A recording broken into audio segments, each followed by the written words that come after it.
channel Under Light Polluted Skies.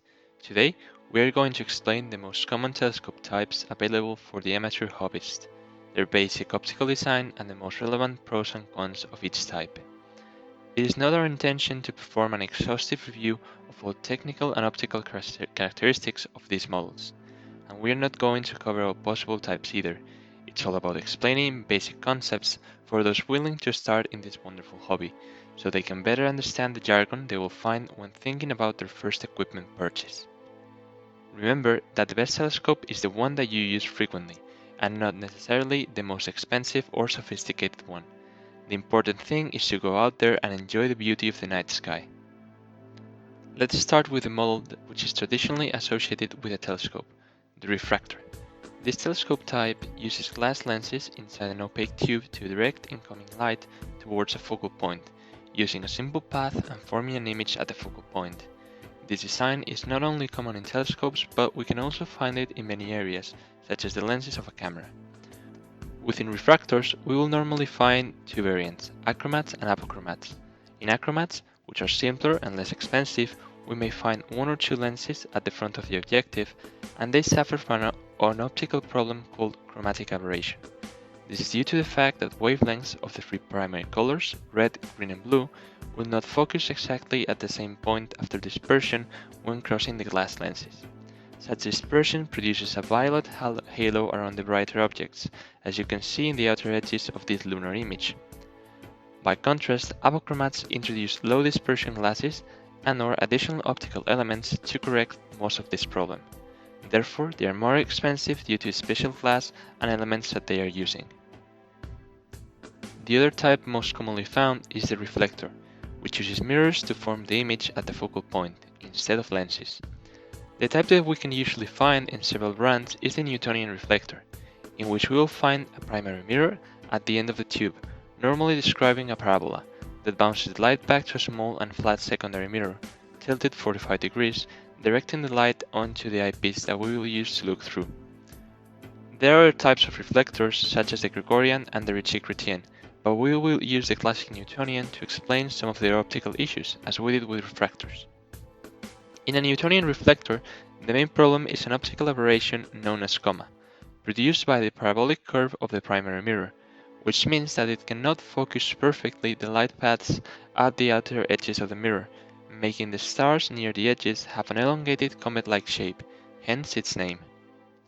This coma will be more serious in Newtonian telescopes with short focal ratios, say f6 or faster. It may be corrected by adding a coma corrector near the focal point, though other designs, like the Ritchie-Chrétien, minimize chromatic aberration as part of their design.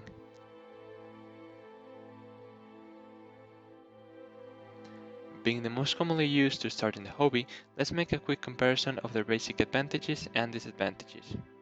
Refractors do not have any central obstructions like reflectors, which have a secondary mirror. Also, they do not require so much maintenance, whilst we have to frequently align the mirrors of a reflector telescope, in a process named collimation. Refractors are normally lighter and less bulky than reflectors, and do not present any coma as mentioned earlier. However, they are more expensive to build in comparable apertures, so when you need large aperture, you normally go for a reflector. On the other hand, refractors have chromatic aberration, very visible on achromats, and they may suffer from dew in the front lenses quite easily. Both systems have a problem named field curvature, which looks similar to coma, though it can be reduced significantly by using specialized lenses called flatteners near the focal point. Another difference is that reflectors produce a light diffraction pattern showing spikes in the brighter stars. This is caused by the holding arms of the secondary mirror. Some people may find this effect aesthetically pleasing and others may not. The last type of commercial telescopes that we want to discuss today is the Catadioptric. The system combines corrected lenses with mirrors to produce the image. The most common design is known as Smith-Cassegrain, which allows for long focal lengths in compact sizes when compared to other classical designs. Therefore, they achieve larger apertures than a good refractor of similar price, but at the expense of a longer focal ratio when compared to a regular reflector. They are widely used for smaller deep sky objects as well as for planetary and lunar observation. They, however, need to be collimated like classic Newtonians. Another design that we may easily find in the Catadioptric market is the Maxutov Cassegrain, which, being very similar to Smith's Cassegrains, carry a different correcting plate and do not need to be collimated. They are very useful for planetary and lunar observation, but they of course can be used for deep sky.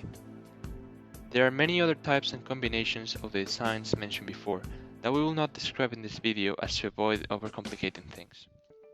That's all for today. We hope that it will help you understand basic concepts and make a better decision when buying your first telescope. Thanks for watching this video. If you've enjoyed it, please subscribe and give us a thumbs up. See you next time.